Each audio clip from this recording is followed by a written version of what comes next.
Pearl Harbor was a turning point in history.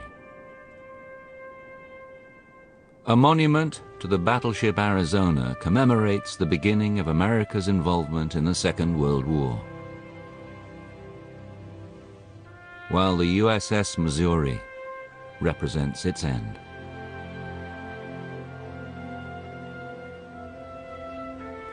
A much smaller memorial consists of two simple circles of stones honoring what many consider to be the single most effective military service in the war against Japan, the submarine force of the United States Navy.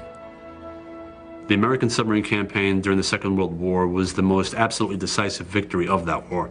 The submariners in the Pacific reduced the Japanese Imperial Navy and its merchant fleet to near non-existence. A short distance away from the memorial stones is the USS Bowfin, a survivor of the conflict, preserved now in her wartime condition as another monument to American submariners. Curious visitors come in peace today, but in her prime, the Bowfin was a warrior, traveling nearly 100,000 miles on 9 war patrols, sinking more than 67,000 tons of Japanese shipping. But such victories are not won without sacrifice. There are 52 stones at the Pearl Harbor Submarine Memorial representing the 52 boats lost in action during World War II and the 3,505 men who perished with them.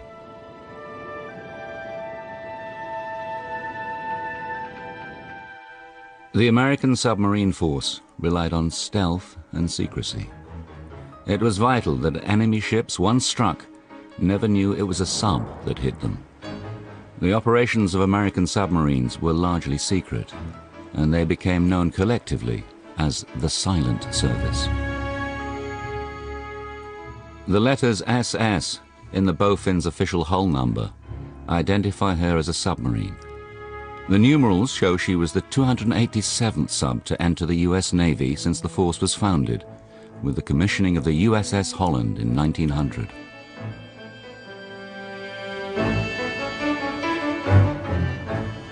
Bowfin and the other boats of her time represented the pinnacle of American submarine technology, which was slow to grow, but luckily peaked just before the Second World War, at the critical moment when it was needed the most.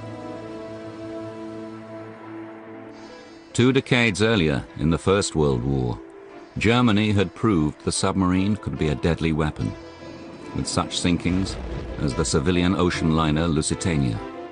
The rest of the world, however, recoiled from this indiscriminate warfare. At that time, there was a great abhorrence of submarine warfare, particularly the unrestricted type. It was considered almost cowardly to attack and sink unarmed merchant ships or even ones that had a deck gun. In the 1920s, arms limitations treaties officially declared unrestricted attacks to be immoral. The operational doctrine for submarines was known as the cruiser rules. The cruiser rules meant that the submarine had to surface, accost the merchant ship, inspect its cargo or whatever, and then put the crew in a place of safety. This political climate between the wars threw naval planning into confusion. If stealth attacks were unacceptable, how else could submarines be used? Prior to the World War II submarines, and some years before World War II started, there was quite a discussion in the Navy as to the proper employment of our submarines. And it was decided that the battleship was the backbone of the Navy. The idea was that the submarines were adjuncts to the battle line, and they were to help the battle line. And so what was the mission of the submarine? Well, it was to scout ahead of the fleet, and that's why they had to be called fleet submarines. Prior to the mid-1920s, American submarines had been small, awkward, and ineffective. But now, to keep up with the fleet, subs needed 20-knot speeds and long-range capabilities. This demanded designs for boats exceeding 300 feet in length.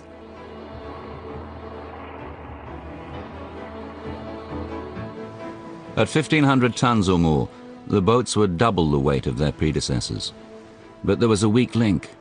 American diesel engines of the 1920s simply didn't measure up. We could not manufacture a diesel that was reliable enough over the long term, which could provide a submarine on the surface with 20 knots plus in order to sustain the pace of a battle fleet. It couldn't be done. But in the early 1930s, the American railway industry was spearheading improvements in diesel technology, designed to replace steam power on American trains. A fortunate coincidence for the Navy. Similar engines were ideal for submarines. One of the things you have to remember about submarines is that they have to have two power sources. One for submerged operations, which is all electric, and one for surface operations, and that's the diesel engine. An efficient new arrangement no longer geared diesels directly to the propellers as in earlier subs. Now the engines drove generators full-time, feeding current to electric motors which turned the propellers instead. Large banks of batteries provided the power when the sub was submerged, and the diesels had to be shut down.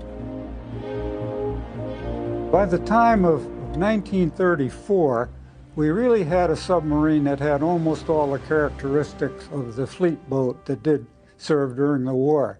And from then on, it was a case of improvement and refinement.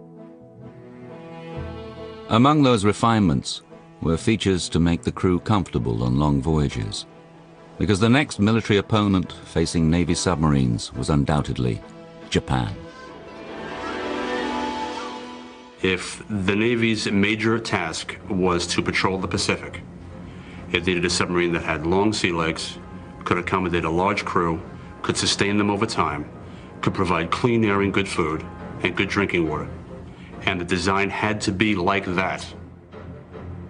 In 1939, plans for the USS Gato were in progress. With war on the horizon, its design became the fixed standard for mass production. The Gato-class subs were 312 feet long and carried a crew of 80.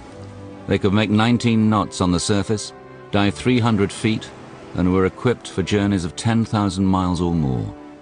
The American fleet submarine had come of age.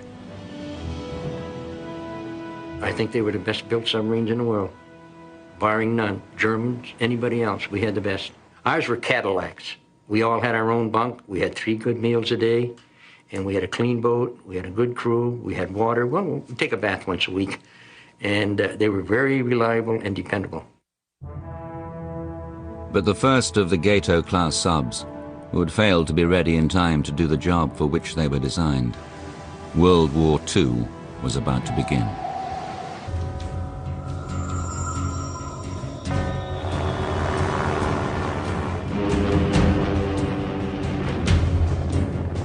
When the Japanese attacked Pearl Harbor, battleships and airfields were the prime targets.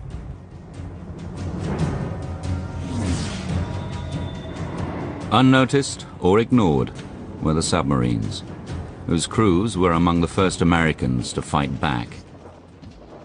When the Japanese attacked Pearl Harbor, there were a number of submarines alongside the dock in the submarine base.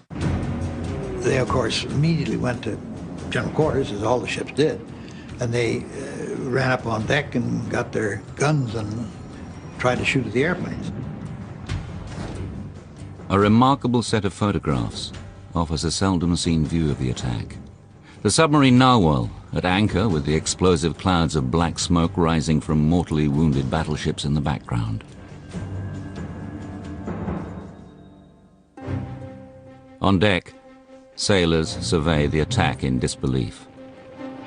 The Union Jack flutters in a breeze on the Narwhal's bow, as a Japanese plane streaks out of the sky toward them.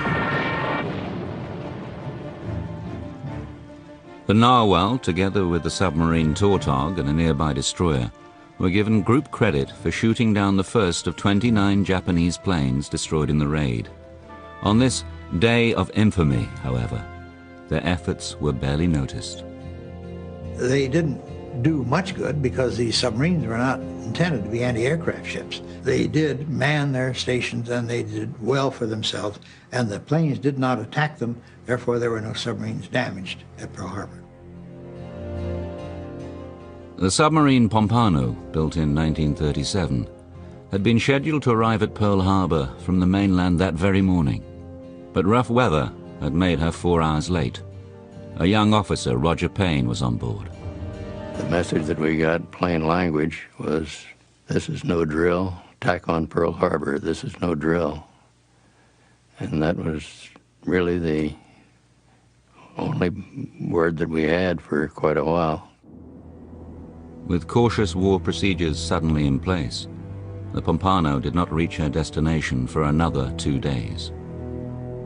It was a very shocking thing indeed to enter Pearl Harbor and to see Battleship Row in a shambles, bodies actually floating in the water still. This was 2 days after the event.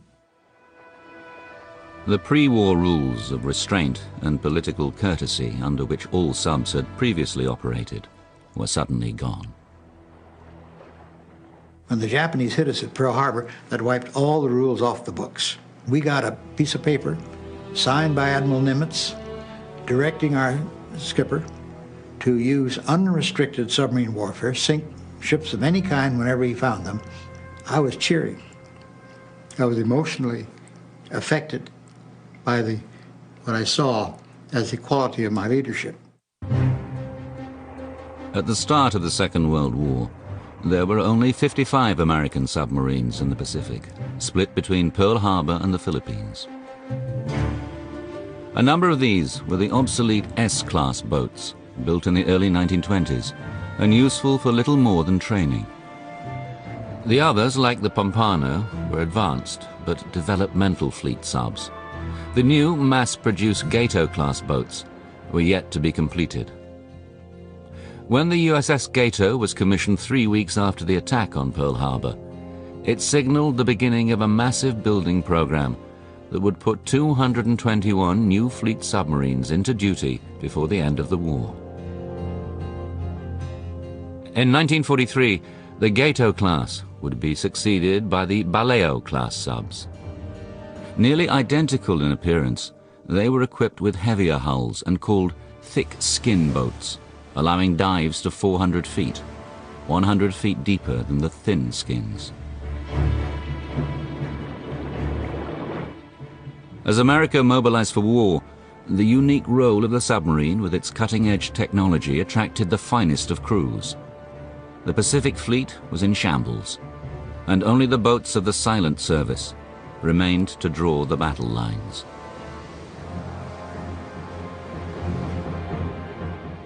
We were fortunate during World War II. Lots of people wanted to get into submarines for different reasons. But the main one was that the submarine was carrying the war to the Japanese at the time, while our surface forces in the beginning of the war were, rebuilding in order to be able to carry the battle to the final conclusion. There were a lot of people who, even though they didn't have an engineering education, were very, very interested in what made things tick. And there were a lot of things on board a submarine that ticked and needed taken care of. The fleet subs of World War II were ingenious fighting machines. Inside their engine rooms, 4 massive diesels cranked out 5,400 horsepower each, all converted instantly into electricity. In the next compartment was the maneuvering room, where the electric current was switched to drive motors or charge batteries, or any combination of the two. When you operated, normally you'd be on the surface and you would run your engines, but your engines would also keep the battery charged up. Submerged, however, you would discharge the battery, the engine would be stopped. If you ran for 1 hour at high speed, you'd be discharged, or you could go at very slow speed for as long as 48 hours before you're fully discharged. But at that point, you had to recharge your battery. The only way we could do it was to surface a submarine and run the diesel engines. A full battery charge could take up to 8 hours, so the safest time to do it was at night, when the sub was least visible to the enemy. At the very center of the submarine was the control room, containing the valves, gauges, levers and handles to accomplish the dive and surface, the very essence of the sub's existence.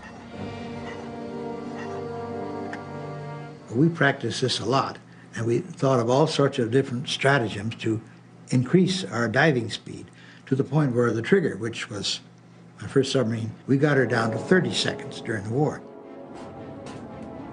Immediately above the control room was the conning tower, the part of the boat located inside the superstructure that gave all the World War II subs their distinctive silhouette. Here the course of the boat was directed as she was put into battle. This was home to the helm, the boat's steering wheel, as well as its eyes, the periscopes. High-tech gear was crowded into every corner. Sonar to listen for targets, and radar, installed after the start of the war, for an electronic fix on Japanese vessels. There was even a special torpedo data computer, or TDC, a mechanical calculator that automatically tracked a target and aimed the torpedoes. Those were fired from the 2 torpedo rooms, with 6 tubes forward and 4 tubes aft. They carried a great load of torpedoes. They carried 24 torpedoes. We could reload them quite quickly. So they were the ideal ship for that purpose. I call them ships because I think they indeed should be ships, but they were called boats by everybody. Boats was a leftover from the days when submarines were small and insignificant, demeaned by surface sailors. Now these subs held the key to victory, and the designation boats became a badge of honor. In drawing the noose around enemy shipping, American submariners would encounter enough danger and adventure to make them legendary for years to come.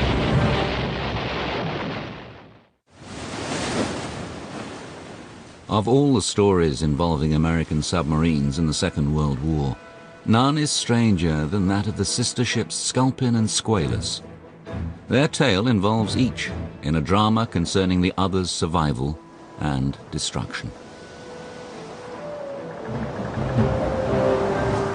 The saga begins in early 1939, at a time when events were leading the world to a war that was still months away.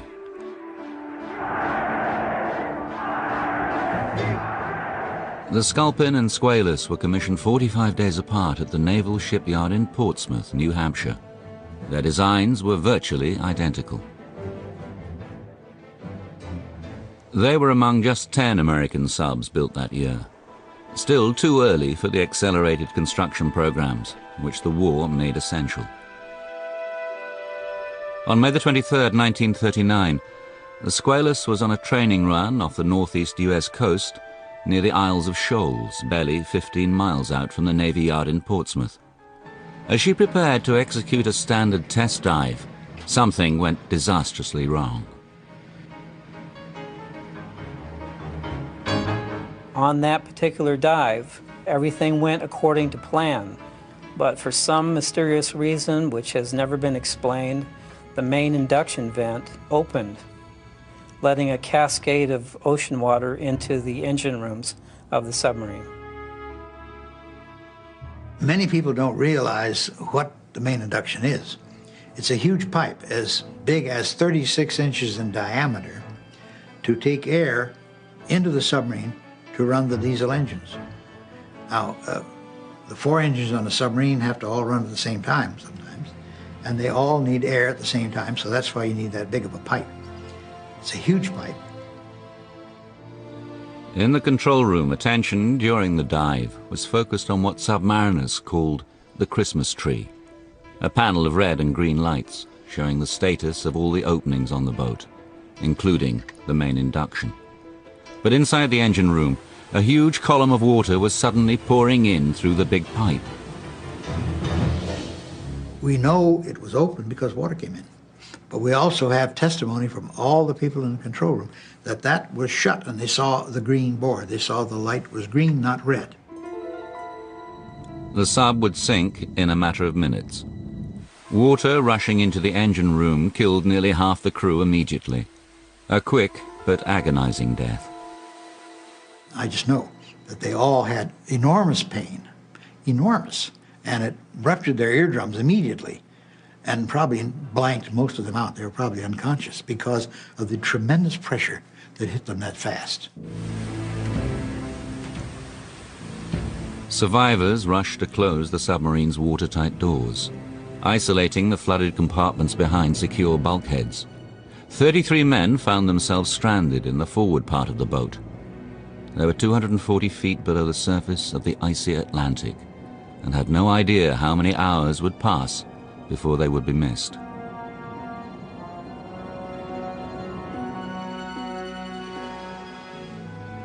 When the Squalus failed to report in after its test dive, her sister ship, the Sculpin, was dispatched to look for her. The Sculpin found the Squalus by sighting its emergency rescue buoy, with which all subs were equipped. With Sculpin leading the way, ships, men, and equipment converged on the scene. But the Navy had an ace, a new diving bell invented by Commander Alan R. McCann. It was rushed to the scene aboard the rescue ship Falcon. In a hazardous operation, the bell was sent to save the lives of men who would otherwise be doomed. You sort of glued to the radio.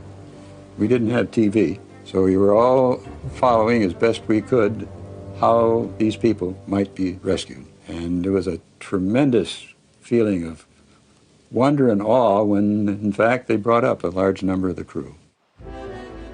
The first bell brought up 7 crewmen, and it was almost miraculous to the press covering it that, for the first time in history, crewmen were brought up from great depth from a submarine. It was almost unbelievable. Cables went out across the country, and gigantic headlines were generated in newspapers everywhere. Though 26 men were killed, all 33 who remained alive in the forward part of the boat were saved. In the inquest that followed, no conclusions were reached on the cause of the Squalus accident. The mystery of the main induction failure remains unsolved. People have theorized over what happened, and I have my own theory.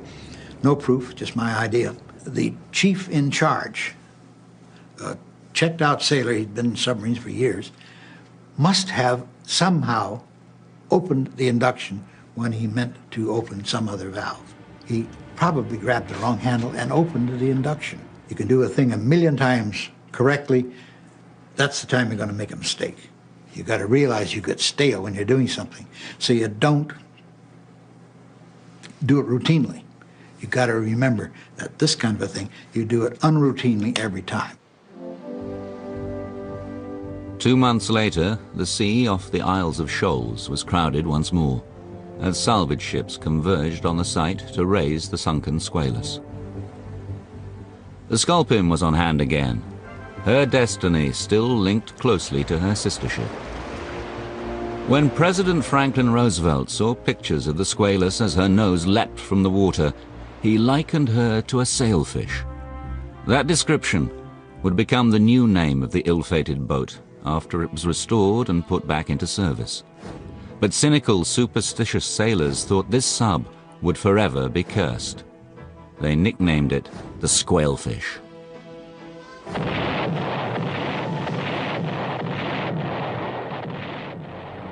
When America entered World War II, so did the Sculpin and the Sailfish. For 2 years, the boats were sent on routine patrols in the Pacific until, in 1943, fate and the Japanese once again reunited the sisters. In November of that year, Captain John P. Cromwell was aboard the Sculpin, coordinating a 3-sub wolf pack near Truk Island, then a major Japanese base. Suddenly, the sub was attacked by an enemy destroyer. Depth charges damaged the Sculpin beyond recovery. The Sculpin was at the limit of its battery charge. There was no way it could stay under the surface any longer without dooming the crew. So the skipper decided to scuttle the boat. The Sculpin had to sink herself to avoid falling into enemy hands. Cromwell, as the Wolfpack commander, now faced an agonizing decision. He was aware of a planned top-secret American strike on the Gilberts, 1,000 miles to the east. His capture could put the entire strike in jeopardy. He is recorded as having said, "I'm sorry, I can't go with you. I cannot take the chance of being put on dope or torture that I couldn't take or something to cause me to tell information that I have known. Therefore, I must stay aboard." And he did. He went down in the wardroom and just simply sat there until the ship sank. John P. Cromwell was awarded the Medal of Honor for his sacrifice. The Sculpin was lost, but 41 of its crew survived. Captured by the enemy, they were put aboard the aircraft carriers Chuyo and Unyo, bound for Japan. It was here that the sailfish, formerly called the Squalus, entered the Sculpin's story once again. The Sculpin prisoners were below decks on the two carriers as they headed into a typhoon off the coast of Japan. It was the same area that the sailfish was assigned to in seeking out enemy vessels. Due to the violent storm, the sub could not actually see its target. Only radar revealed the presence of a large enemy vessel. The sailfish attacked the Choyo and sank it, not realizing that 21 Sculpin prisoners were on board. Among the 21 Sculpin prisoners, only one survived. It was not until the end of the war that investigators could piece together the strange story of the two boats. Years would pass before the lone survivor of the Sculpin learned the deadly torpedo had come from the sailfish, sister ship to his own. As the United States rushed to put its newest submarines into production at the beginning of the Second World War, the Navy was forced to make the best use of its existing boats as well. Among the 55 subs scattered across the Pacific when the war began were three extraordinary giants: the Argonaut, the Narwhal, and the Nautilus. Designed in the late 1920s, they were part of the then current V-class boats, and were the largest submarines built by the US Navy until the advent of nuclear power in the 1950s. Biggest of the three was the Argonaut, the only American submarine designed specifically as a mine layer. Her aft torpedo tubes were replaced with special mine-laying hardware. At 387 feet, this made her 10 feet longer than her sister ships, and 75 feet longer than the mainstream fleet subs of World War II. But the great size of the Argonaut and her sisters also put them at a disadvantage. Well, as it turned out, they didn't have enough power. They were low powered, so they didn't have the speed they should have had.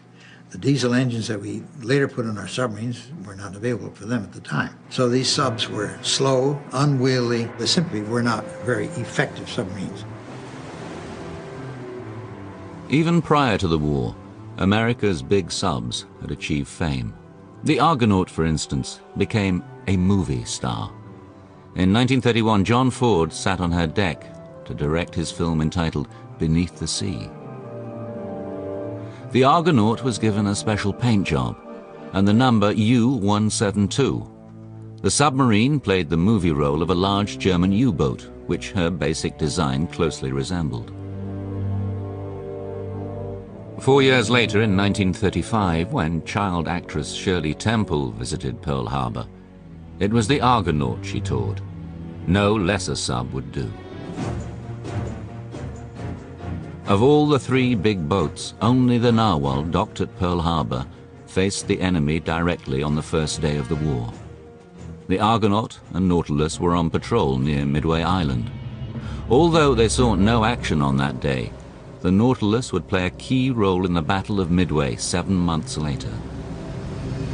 The Nautilus was, with a lot of other submarines, was deployed around Midway Island with the idea that some of them would be in place if the Japanese made the landing attack on Midway, which we expected.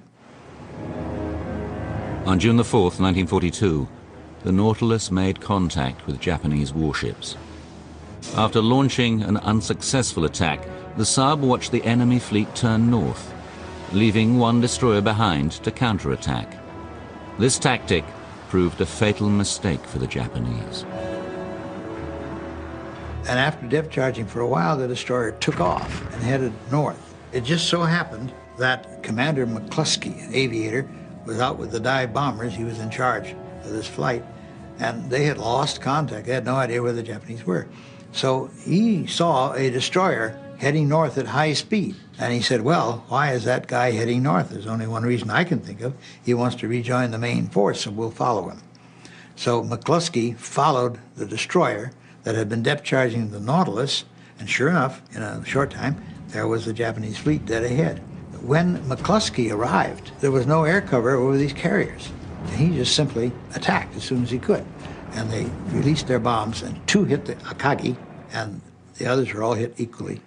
And so it was the debacle of the Battle of Midway. It happened in 5 minutes.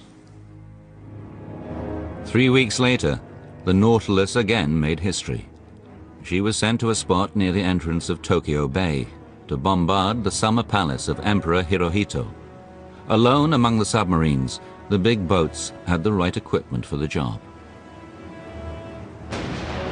They were built with large 6-inch guns, biggest submarine guns we've ever had. And they developed great accuracy with those guns. Danger in the Japanese waters prevented the Nautilus from attempting the surface attack. Instead, she found another target. On June the 26th, 1942, the Nautilus tracked, torpedoed, and sank the Japanese destroyer Yamakaze, an extraordinary event because of this photo. I happen to have been a friend of a man named Ozzie Lynch, who was aboard the Nautilus, and he was a photographic nut of the sort. But he had invented a means of getting pictures through the periscope, which we believed, had been told, was impossible. But Ozzie Lynch, being one of these characters who doesn't believe what he's told, tried it and it worked. This was the first combat photograph taken through the periscope of an American submarine. It was published in Life magazine and was used repeatedly as a morale booster, a rare break from the heavy secrecy of the submarine force. The picture was released 2 months after the fact. Navy censors mentioned neither the submarine's name nor where the photo was taken. One of the things about that picture, which is a little surprising, if you look at the water line, you see that the horizon is at an angle. Not only is the ship sinking, but the water is sinking too. And that is because the people who took the picture and had it developed and put it out for publication, they couldn't let well enough alone. They had to improve it. And if you look at the picture, you see that, hey, come on, guys, that isn't the way it really was. You have to turn the picture to see the way it really ought to be. Despite these successes, the slow speed of the Nautilus, Narwhal and Argonaut made them better suited to special missions than lone patrols.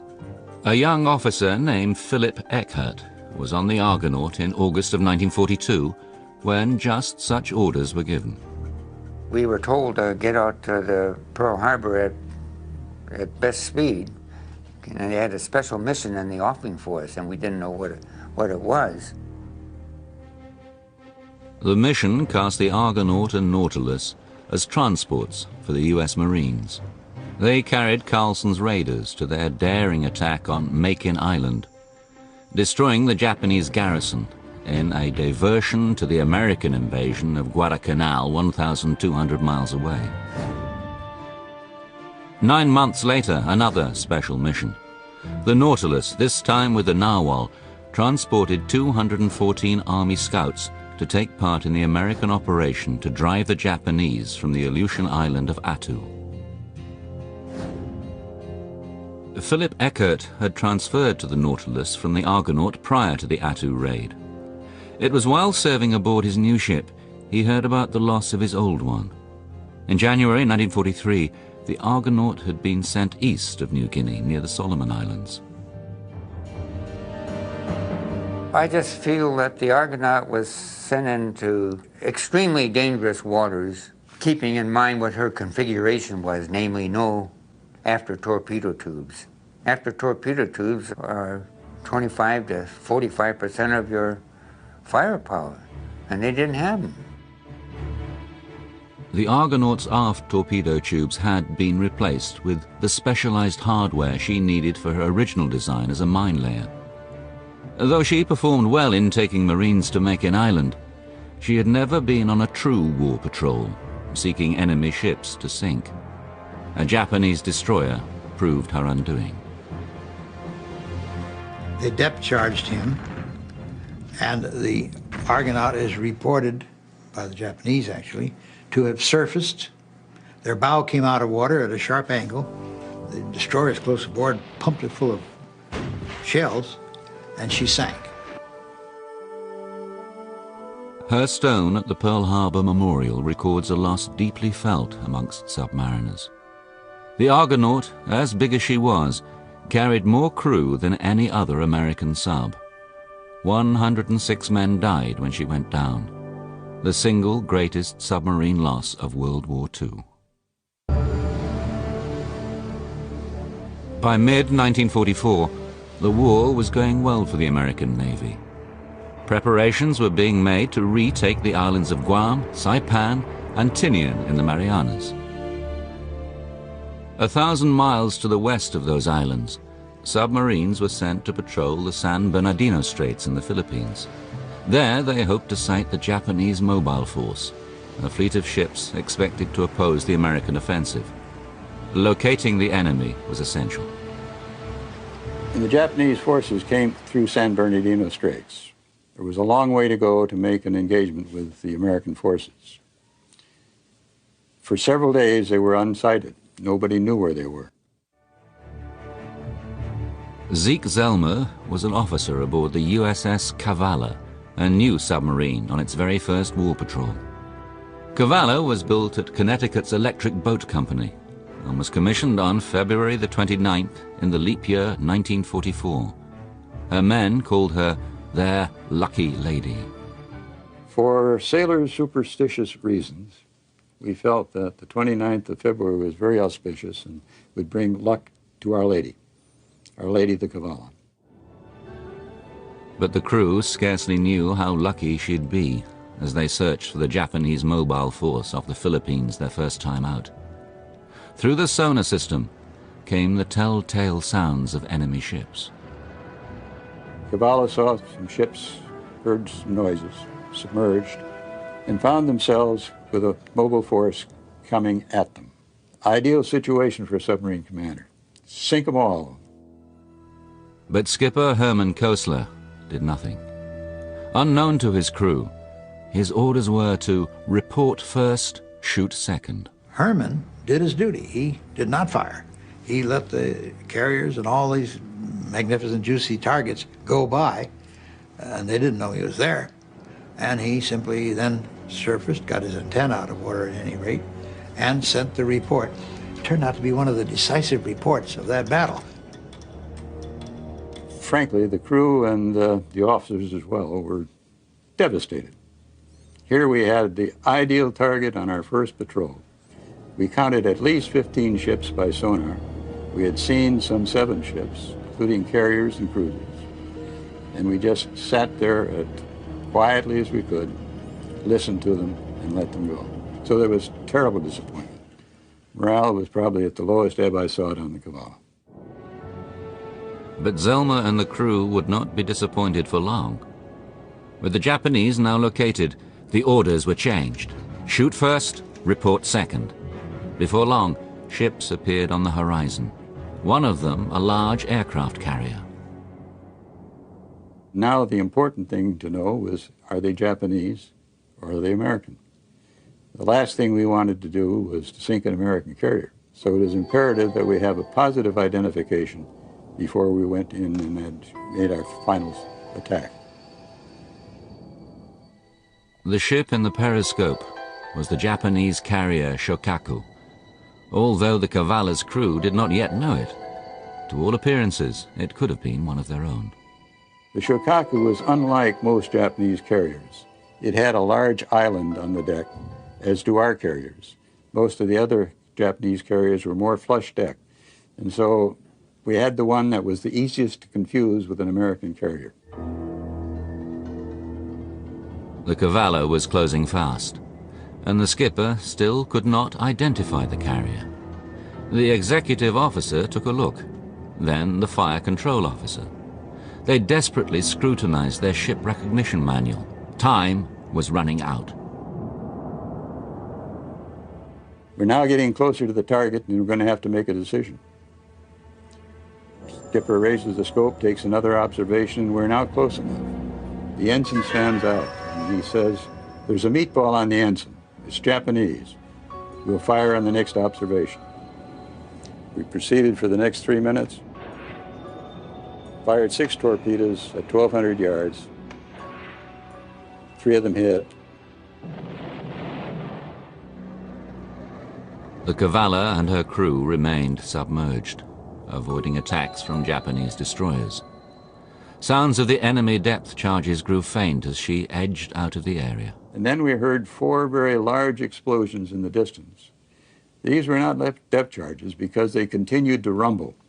It was an explosion and a lot of noise. And we thought that spelled the end of the carrier. Zelma and the Cavallo crew were elated. Even more so when, long afterwards, they realized that the Shokaku was one of the carriers that participated in the attack on Pearl Harbor. Well, one's elated with what one accomplishes during the war, and then when you put the little frosting on the cake as well, you know, you get an extra feeling of satisfaction. A little payback, if you will.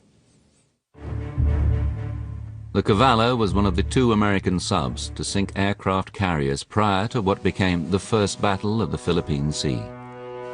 The Japanese Navy entered the action so weakened, it was a lopsided American victory, forever known as the Great Marianas Turkey Shoot. Today, Zeke Zelma is a frequent visitor to his old boat. The USS Cavallo sits in a state of disrepair at a naval memorial park in Galveston, Texas.